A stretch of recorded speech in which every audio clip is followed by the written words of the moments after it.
Hi. So there I was in the early 80s, I think, and I'd been driving a cab for 4 or 5 years and I was well settled in. I bought my first flat, which is the wisest thing I have ever done. Uh, the value was already surging ahead of what I paid for it, and the rent would have been much more than the mortgage was. So I made the right move at the right time in that respect. And I enjoyed being a cab driver too. I earned some money. I had a few holidays. I went once. I drove all the way down the south bank of the Thames, all the way to the sea, and round the coast of South England, all the way to Devon, I think, uh, in a taxi. And I won't I won't be doing that again. Not in a taxi anyway, but maybe a nice, comfortable car would be fun. But I saw places I wanted to see, and I did things that I'd wanted to do. But when I was 18 or 19, I guess, a few years earlier than that, I went to a lot of student dances, a lot of college dances, and I saw the young people, young men, young women, having a good time. I'd already tried to remedy my education before. I mean, after all, I'd gone to a selective school, a grammar school as it was called then, and most of my contemporaries would have gone on to do some kind of further education. Many of them would have gone on to take a degree, and that would have led them down a career path, and many of them did go down a career path, and when I meet them now, that's what they did. Uh, so, as I say, when I was 18, 19, I felt that I'd missed out on something. And I tried to remedy that by going back to college and redoing my A levels with a view to going on to further education and resuming that path. Now, that early attempt was brutally sabotaged by a combination of blue meanies who thought they had some sort of God-given right to interfere in my life, and the neo-fascist magistrate, Mr. Turner, who clearly thought that rather than taking my end-of-year exams, what I needed was a short, sharp shock.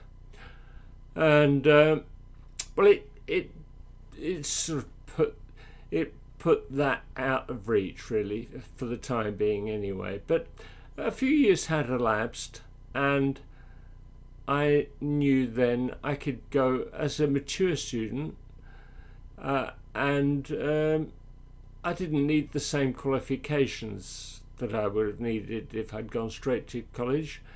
And so I decided on doing that. I felt I felt the government owed me a degree.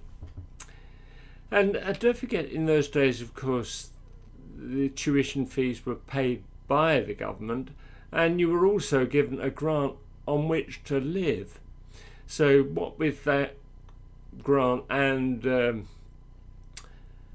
working in my holidays and maybe weekends, I could be quite well off as a student. I was one of the better off students. I could afford to go on holiday, proper holiday, not hitching round Europe or anything crap like that.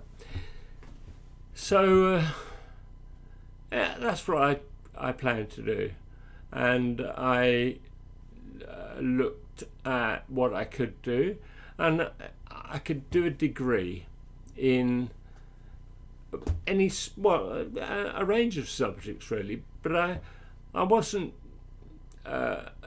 Remember, I'd been driving a cab for 5 or 6 years. I didn't know then that this was going to be my life's work. I assumed that every 5, 6, 7 years you change job, do something different, and I was prepared to do that, but that didn't happen. But I knew that, so I wasn't doing a degree. I wasn't looking for a vocational course as such. It didn't really occur to me that I would go down some sort of academic route to a career. So I followed what I was interested in, which was history. I was really interested in not politicians and dates and kings and queens, but the way things were for people. Economic, social history. That's what interested me, and still does. And so I looked at where I could study that, and I chose to go to North London Polytechnic, which was within walking distance of where I lived, which would be very handy. And I wanted to go to a polytechnic anyway. A university, polytechnic, a degree is a degree. I didn't really see the value in trying to go to a university just for the sake of it. I think the governments later on sort of changed the name of these things so that they're all called universities now. North London Polytechnic is now called a metropolitan university, but isn't that really rather saying that actually they're not as good as real universities, but we're going to call them that anyway? Like, I don't really understand the logic of that. I mean, I was proud to go to a polytechnic, and it did what I wanted it to do. Anyway, I got in, and I got a place on a course doing an honours degree in history, and I thoroughly enjoyed it. I enjoyed the fact that they had a library that I could explore. I read lots and lots of books, many of them history books, of course, but lots of other books too, and I tried to incorporate them into the essays I wrote. Writing essays was arduous, but finishing them and having them to offer is an accomplishment and a useful skill to be able to compose your thoughts into a few pages of text. I enjoyed the cheap canteen. I spent a lot of time in the canteen, and I enjoyed the cheap swimming pool, which was opposite, where I could, as a student, you get lots and lots of benefits, and one of them was you could use the swimming pool for cheap, and I used it a lot. I swam almost every day at one point. I got very, very fit, and with all that walking to college and swimming and so on. And anyway, I thoroughly enjoyed it.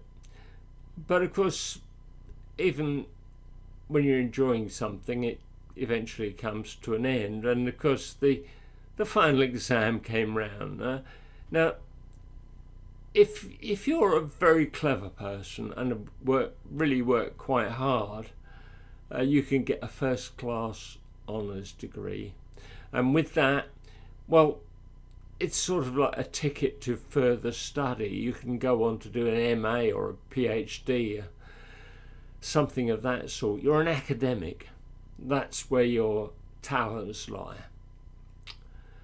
If you're quite clever and you work quite hard, you can get a 2-1, which is a respectable degree, and you can it's an entry into many forms of work, and people recognise you as an intelligent person. Now, I'm not an idiot, I don't think, anyway, but I'm not a very hard-working person either. I think hard work is a bit like cheating, really. It's a bit like, practicing. If you have to work hard, you're doing something wrong, in my book. So I didn't work very hard, and I didn't get a very good degree. I got a degree, but not a very good one. But it didn't matter to me, because it served its purpose, and I wasn't really focusing on my career path. I'd just taken the time and enjoyed the freedom of being a student. A friend of mine once said that to be a fully rounded person, you should know something about everything and everything about something. I don't know where he got that from, but it wasn't unique to him.